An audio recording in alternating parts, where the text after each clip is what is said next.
नाज़रीन, चीन में अफगानिस्तान के हमसाय ममालिक के तीसरे इजलास से वज़ीर ख़ारजा शाह महमूद कुरैशी का खिताब आपके साथ शेयर करते हैं।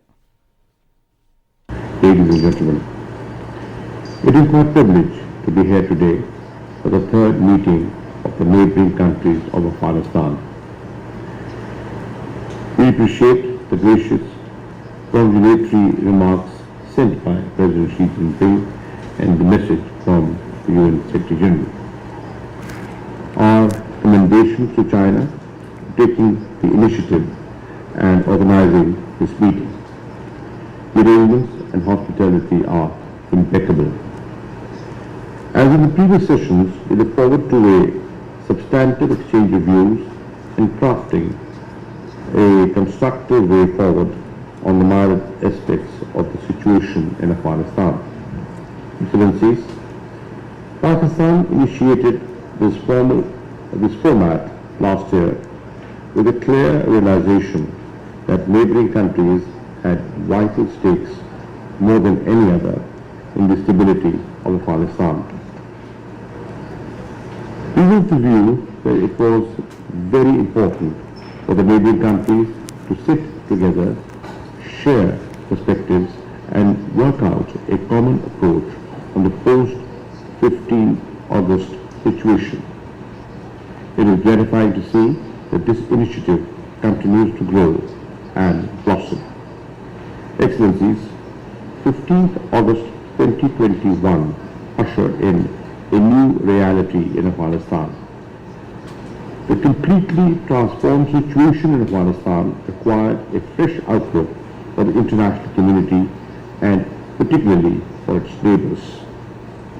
For Pakistan's part, deeply affected by conflict and instability next door, spanning over 4 decades, we welcomed the declarations of the end of war in Afghanistan.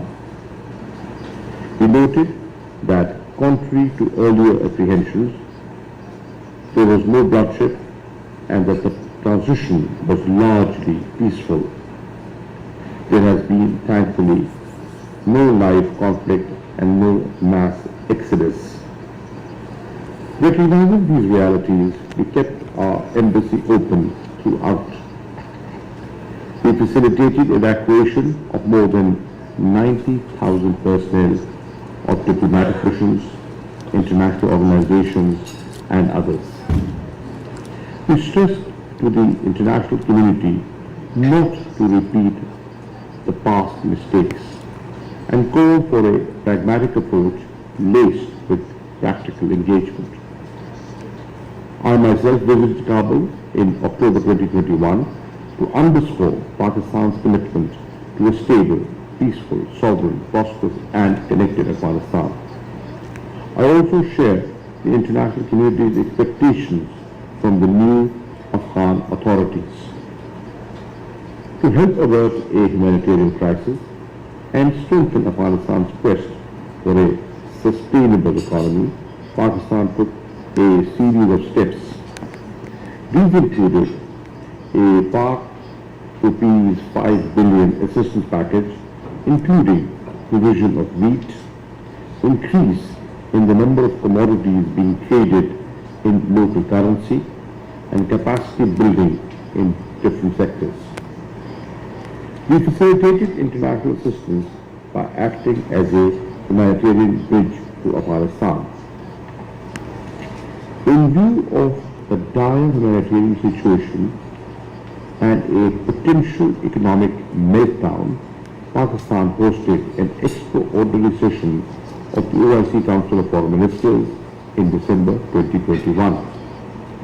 The session resulted in a number of concrete decisions, including the establishment of a humanitarian trust fund and appointment of a special envoy.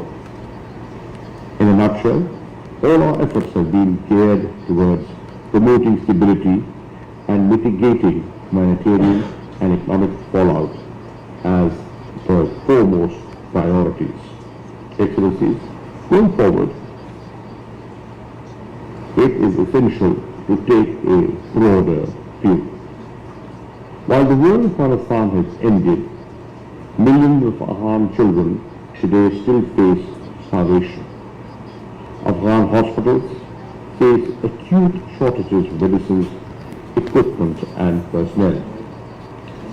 Owing to this perilous situation, we stress the humanitarian imperatives must take precedence over political considerations.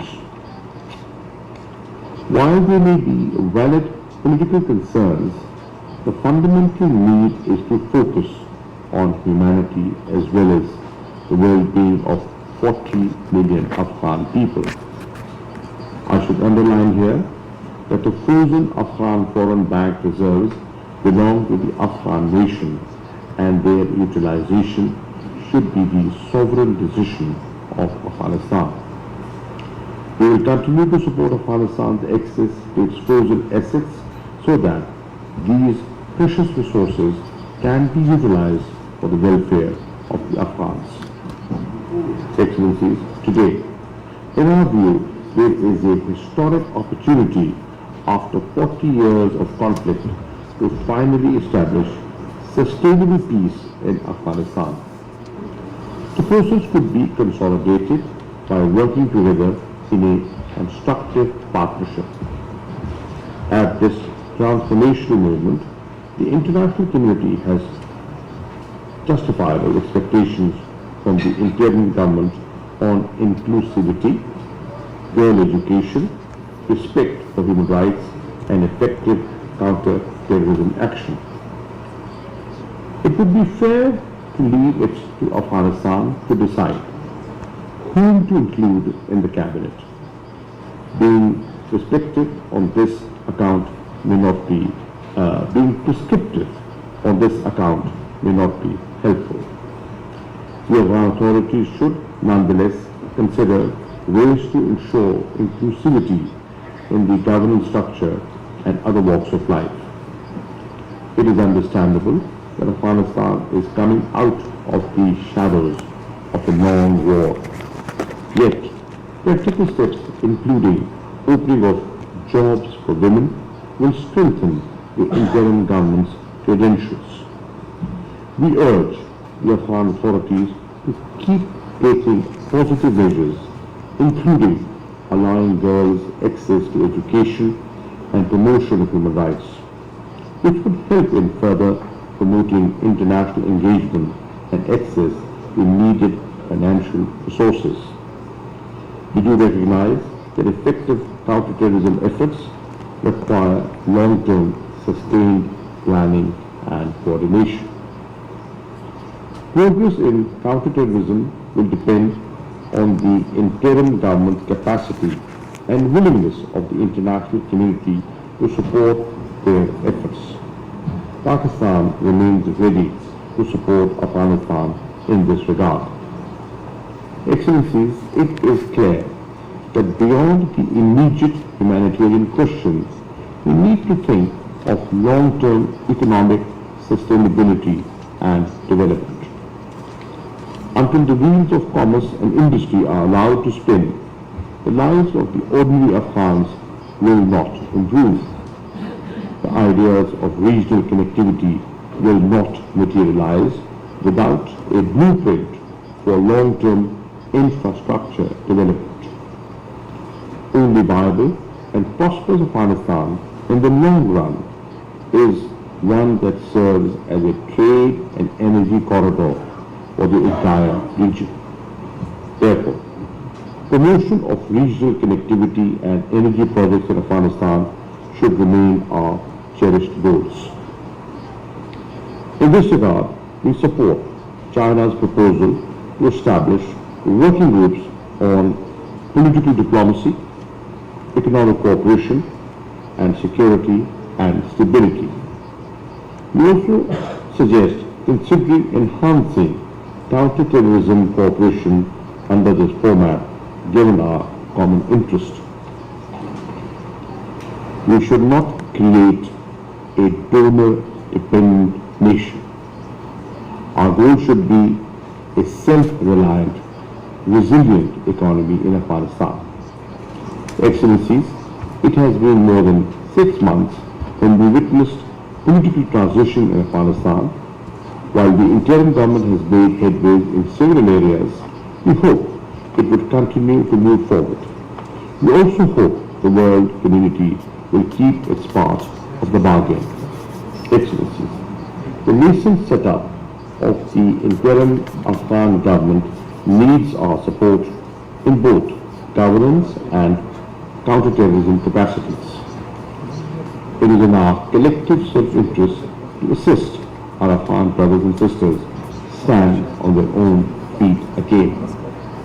On its part, Pakistan has always and will continue to assist Afghanistan in its quest for stability, peace, progress and prosperity. I thank you.